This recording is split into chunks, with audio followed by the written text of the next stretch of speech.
concientización, yeah. You go that way, we'll go across Hey, shift this way, guys. Center on the, put Bill in the middle on the. Can I go closer? I was informed there would be seating for the speakers.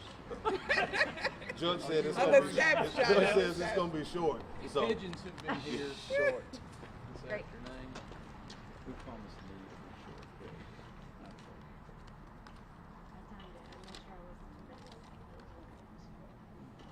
I think we've got everybody here that we need.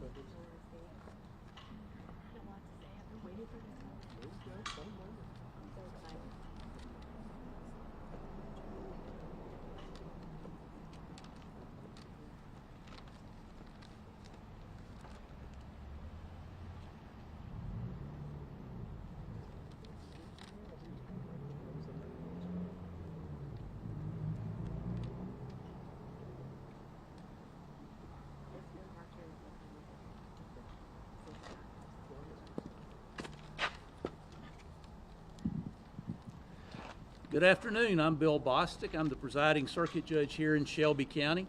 I appreciate y'all braving the elements to be here with us this afternoon.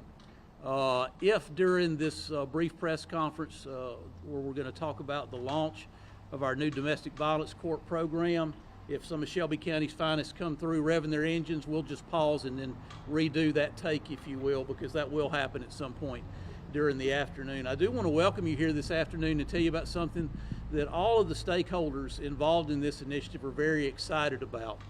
You know, if we were just to take a moment and go on a field trip inside the courthouse and watch some of the cases that are being played out in our juvenile court, in our family court, in our criminal courts, you would see three most prominent issues at play. One would be substance abuse, another would be mental illness, and the third would be domestic violence. Those three elements, or some combination of them, sometimes all three, are what drives most of the traffic to this courthouse into these courts. This courthouse has for over 20 years had a tradition of working with issues that affect our society and the safety of the families that live here in Shelby County through our drug court initially, then through our mental health court, through our veterans court, and now we're proud to relaunch the Shelby County Domestic Violence Court. And the name says it all. That is the focus.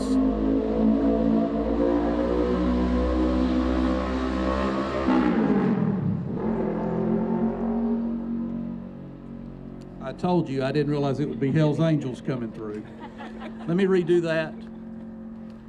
So in the 20-year history of our treatment courts here in Shelby County, which are problem-solving courts, we've had our drug court, mental health court, veterans court, and now we are relaunching the Shelby County Domestic Violence Court.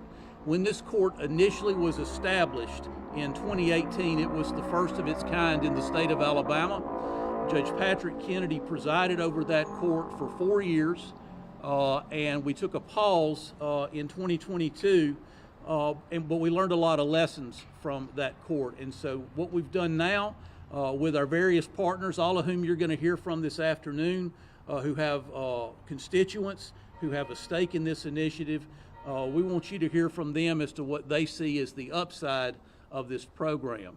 Now, speaking on behalf of our justice system in general, we obviously, as judges in this community, have an incentive to be very efficient, very fair, and very consistent with the way that we manage not just the cases, but more importantly, the people that we see in the courtrooms before us. And we are well confident, based on the experience that we have and based on a lot of best practices that we've studied, that this is the most appropriate way to target and address this societal issue.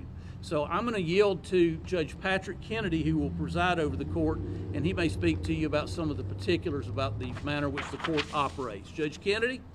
Thank you. I'd like to welcome y'all here today. It is Domestic Violence Awareness Month, and we are here in Shelby County. We are not immune from domestic violence. as it's across our nation, our state, and we're seeing it as an epidemic. And so we're taking it serious in our court system. And so our domestic violence court program that we have is we're rebooting it, and we're going to. Our goal is in this is to strive to break the cycle and ensure family safety. Our program is mainly, of course, we're going to focus on victims. We're going to focus on getting them the resources they need, but most importantly, the justice that they need. But we're going to take it to the next level. Our court program is designed to work on behavior modifications with the defendants. And we're striving to teach them how to operate and how to live in healthy relationships. So we're going to do this along with addressing some of the issues that Judge Bostic had mentioned, such as the substance abuse and mental health issues. We're going to address those issues as well as the domestic violence component of our court.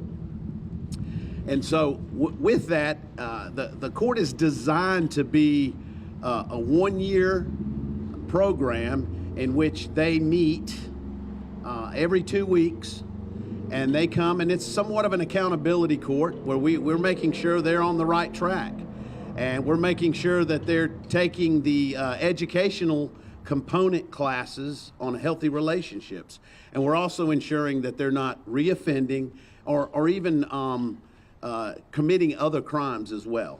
So with that, at the end of the program, at the end of the year-long program, we will release them from the probation that they are on, and hope that they do not reoffend, and we have the recidivism. If it does happen, we bring them back in, and we give them.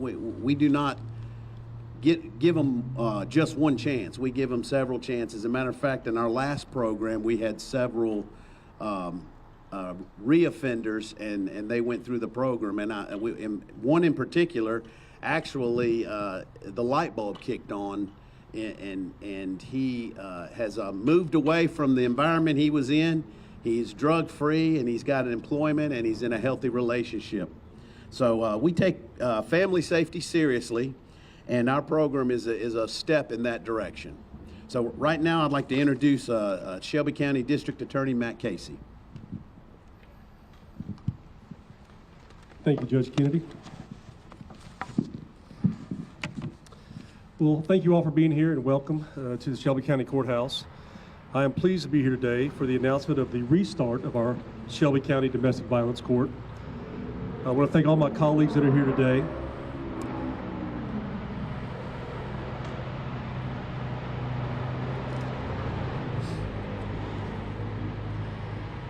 As the District Attorney of Shelby County, I've said many times, I'd much rather there never be a crime than me have to prosecute someone for that crime. This will be the goal of our domestic violence court.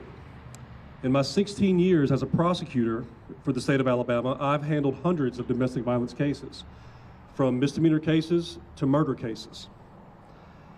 Domestic violence is a learned behavior that creates a cycle of abuse that passes down and continues. The Shelby County Domestic Violence Court will be devoted to breaking that cycle of abuse.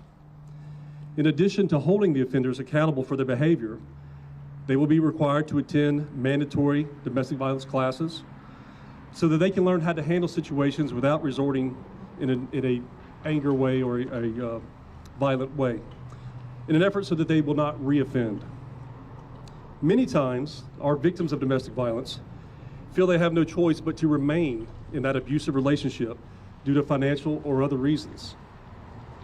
So we will offer services to help the victims of domestic violence, including education, housing for victims and their children, job training and placement to help the victims perhaps get out of that situation that they didn't think they could get out of. The Shelby County District Attorney's Office is proud to be a part of the restart of our domestic violence court here in Shelby County, and we look forward to getting started. Thank you.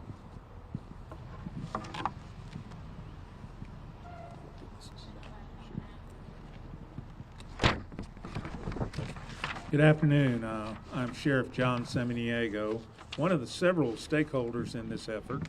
But as we all know, and it's been stated here by my colleagues, domestic violence is a major problem throughout our nation.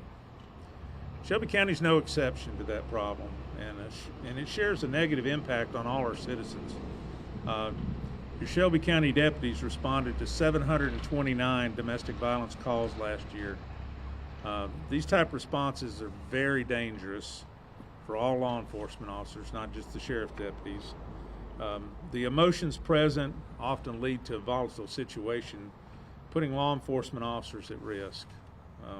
Shelby County Sheriff's Office goal is to do whatever we can to ensure safety for our citizens and your men and women in uniform. We're proud to be working with all our partners and the courts, finding solutions to eliminate or reduce domestic violence in our community. I feel this program we're initiating today is a step towards that goal. Thank you very much.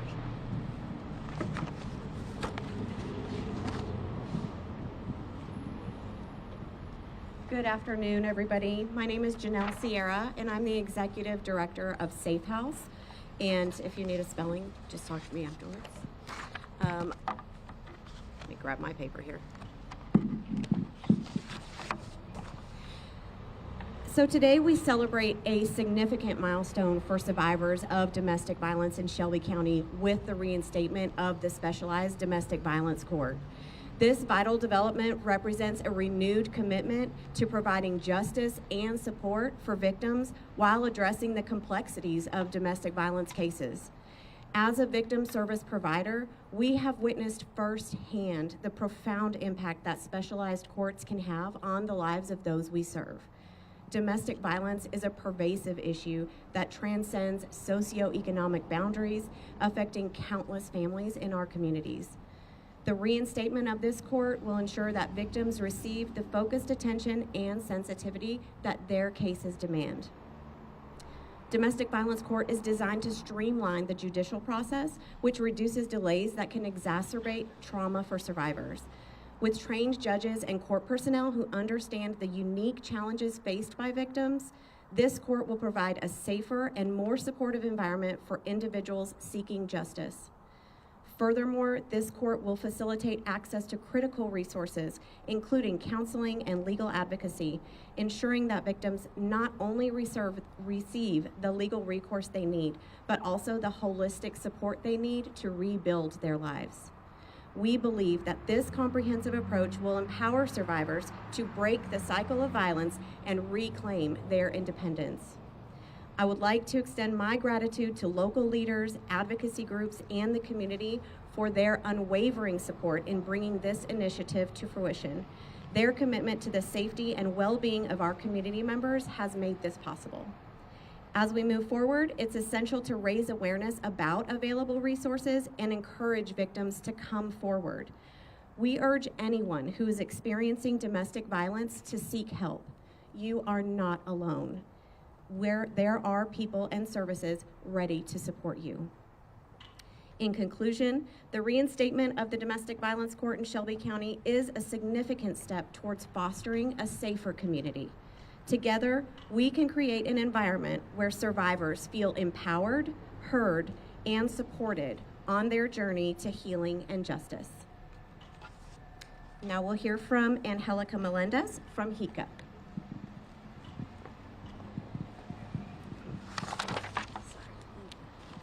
Good morning, everyone. Thank you for being here. My name is Anna Aukert, and I'm a victim advocate at HICA. Domestic Violence Awareness Month is observed every October, and it's a powerful movement that unites individuals, advocacy groups, and community leaders nationwide to end the mission to ending domestic violence. This is a time to raise awareness and support. The Hispanic and Immigrant Center of Alabama is excited to partner and support Shelby County's efforts to address domestic violence, to ensure that survivors and victims are protected, and to hold offenders accountable. We have trained bilingual and bicultural advocates supporting Hispanic victims in navigating the courthouse. Our role is to empower and support victims impacted by domestic violence. We will be collaborating with Safe House and DV court partners to provide support and co-advocacy to Hispanic survivors navigating community resources and access to justice. We believe that collaboration is key. Addressing domestic violence requires a coordinated community response. Through collaboration, education, advocacy, and prevention, we strive to uplift survivors, creating pathways to justice, safety, and healing. Buenas tardes, mi nombre es Angélica Meléndez. Good afternoon, my name is Angélica Meléndez, and this is for the Spanish media. Cada octubre se celebra el mes de concientización sobre la violencia doméstica, por sus siglas en inglés. Y es un movimiento poderoso que une a individuos, grupos de defensa y líderes comunitarios en todo el país en la misión de poner fin a la violencia doméstica. Este es el momento de crear conciencia y apoyo. El Centro Hispano e Inmigrante de Alabama, HICA, se complace en asociarse y apoyar los esfuerzos del condado de Shelby para abordar la violencia doméstica, apoyar a las víctimas y sobrevivientes y garantizar que los delincuentes rindan cuentas por sus acciones. Contamos con defensores bilingües y biculturales capacitados que apoyan a las víctimas hispanas navegando el tribunal y sistema de justicia. Nuestro papel es empoderar y apoyar a las víctimas afectadas por la violencia doméstica. Trabajaremos en colaboración con Safe House y otras agencias de la Corte y el orden público para brindar apoyo y codefensa a las sobrevivientes hispanos que navegan recursos de la comunidad y el acceso a la justicia. Creemos que la colaboración es la clave para tratar la violencia doméstica y requiere una respuesta comunitaria coordinada. A través de la colaboración, la educación, la prevención y abogacía, nos esforzamos por ayudar a los sobrevivientes creando caminos hacia la justicia, la sanación y libres de violencia. Gracias.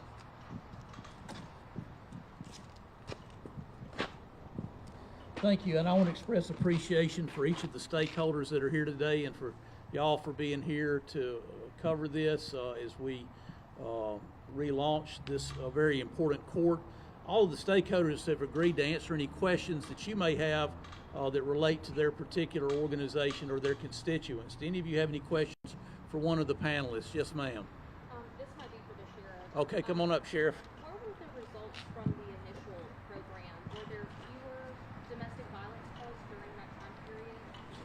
Well, it was very successful. Judge Kennedy did a very good job. We definitely saw at that particular time we were very overcrowded in the jail, and it helped us not only help the victim, help the perpetrator, as well as alleviate some of the overcrowdedness in the jail. Has there been an increase in domestic violence calls since that program ended? I have not noticed one, but we still, as our population increases, everything increases. So we have had a moderate increase. Yes, ma'am. This might be for the sheriff or DA Matt Casey. Could you guys talk? I know that you had mentioned that the court will give these offenders second, even third chances if they were to reoffend. But at some point, will we start to will they face any consequences in terms of, a legal situation? That is really a court question. I'd be happy to give it to Judge Kennedy if you're here.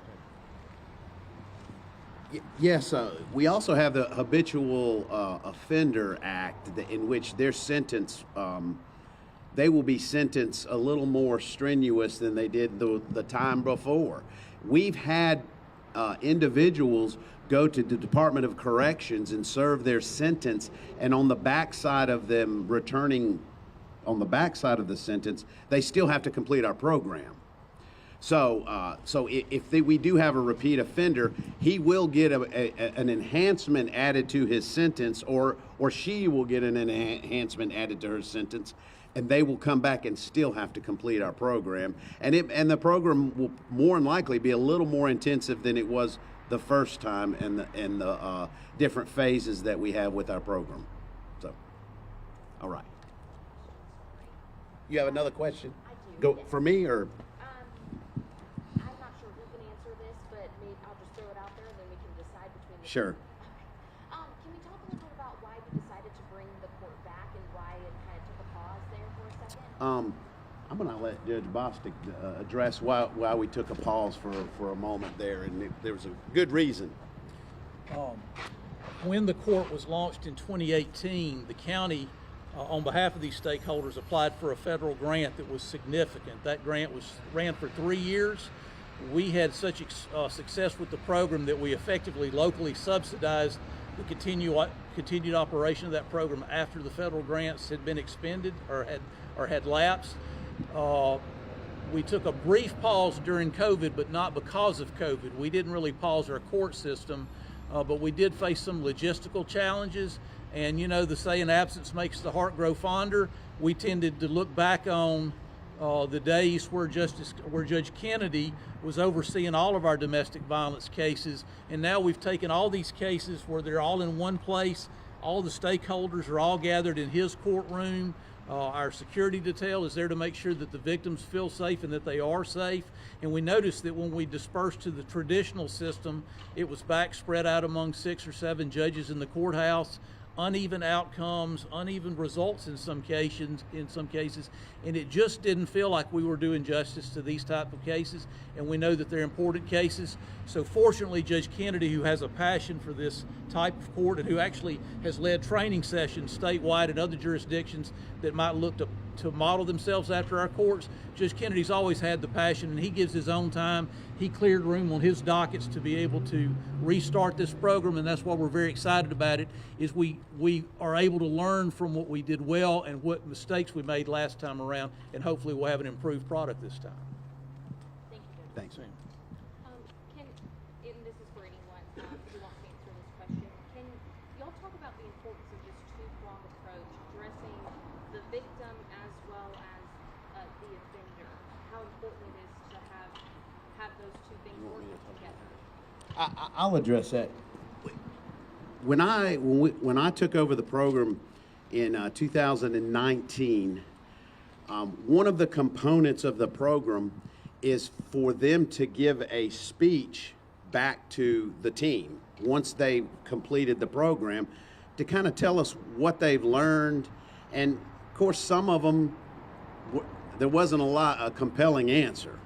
Then there were others that really gave feedback to us that really warmed our hearts, that they learned something and they were sincere. But the common theme we heard is, I just didn't know better. And so teaching these defendants how to behave themselves within a relationship and how to act in the relationships is why we want to focus on them, because what happens if you don't, that defendant goes to the next victim and the next one until we break the cycle. As every one of us mentioned, breaking this cycle. We've got to break the cycle. And the cycle is generational, and the cycle is also from one relationship to the next. And we have to break that cycle. So that's why the focus on our program is for the victims, but it's also for these defendants who really need some assistance in learning how to behave themselves within relationships and know how to act and treat others. Yes, ma'am. Two questions for you, tiny questions. When will the court start working on cases, and then where can folks go to find more information about how to report? We're starting in November, and our first docket will be November 8th. And then we'll pick up as if where we left off and move forward. So, what was the second half of that question? Just where can victims go or anyone go to find more information about the court? I guess I can ask Safe House. Is that Safe House has an office within our courthouse, and so they're one of the faces that a victim sees when they come through the door. So I'll let them address where they can go. Thank you. It's an excellent question. So if it's from a victim reporting that something is happening to them, oftentimes our crisis line is their first hand outstretched to them. And that can be done online via safehouse.org or through our crisis line, which is 205-669-7233, which also spells SAFE, S-A-F-E. In addition to that, if somebody presents at the courthouse and they are looking for a protection from abuse order or anything from a judicial point of view, the court clerk will point them in the direction of our court advocate, who is stationed here at the courthouse, and she can help guide them to the resources that not only we have, but that the court has available to them. In addition, a victim might encounter through law enforcement our services. And on this end of the spectrum, that's when law enforcement has now been called out to a house or called out to an incident, and law enforcement or first responders are now responding not only to the victim, but the perpetrator as well. And so they help bridge the gap between our services, and then of course, if there's an arrest made or what happens to that perpetrator through the legal process, the victim is brought along with them instead of being left out while the perpetrator is over here taken care of by the court, and now they're saying, what do I do next? Also, I wanted to add something to what Judge Kennedy said about the perpetrator and the importance of DV court. And one of the things that I think is so important is that it sends a very strong message to people in our communities that not only if you are a perpetrator, you are going to be held accountable for your behaviors in Shelby County. This is not acceptable, and there are a number of people here who are behind us making sure that that happens. But more importantly, it sends a message to the victims because they are often too afraid, or they don't know who to talk to or what to say. And it says that this is a place where they can speak up, that you can tell your friends and they can tell their family, and you know that you are going to be responded to in a way that's helpful on your journey as a victim as well. I'd just like to add that the supervision of the court will be in addition to any type of punishment that a defendant receives, okay? It's not in lieu of any kind of punishment. I just want to make everyone was clear on that, okay? Thank you. So, and back to your question too, we have I'll get to, we have a handbook that we're in the process of getting it published and we're finalizing the components of it. So we will have one, it will be before our November 1st court date. We'll have that handbook available, but we haven't polished it down to where it's a final draft. So what was the question? Yes, ma'am. Angélica, ¿me ayudas? Sí, claro. Sí. Hablando de la comunidad latina, ¿cómo pueden las mujeres latinas acceder a todos estos recursos si a veces hay miedo para denunciar? Okay. How Latinas victims can access those resources, especially when they are afraid to report that? And I'm going to answer that question. Yes, muchas de las personas vienen a nuestra organización a recibir servicios porque tienen miedo de reportar.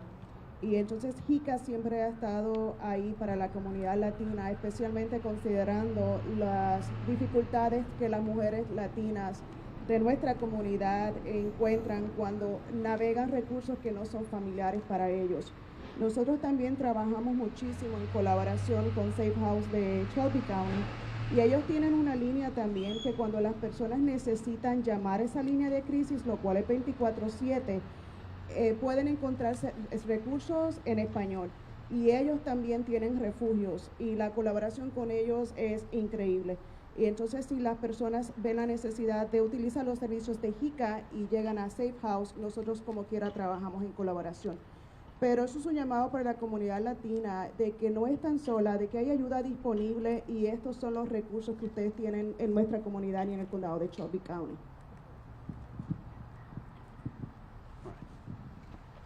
Anyone else? Thank y'all for being here. We appreciate it, and November 8th is our first docket.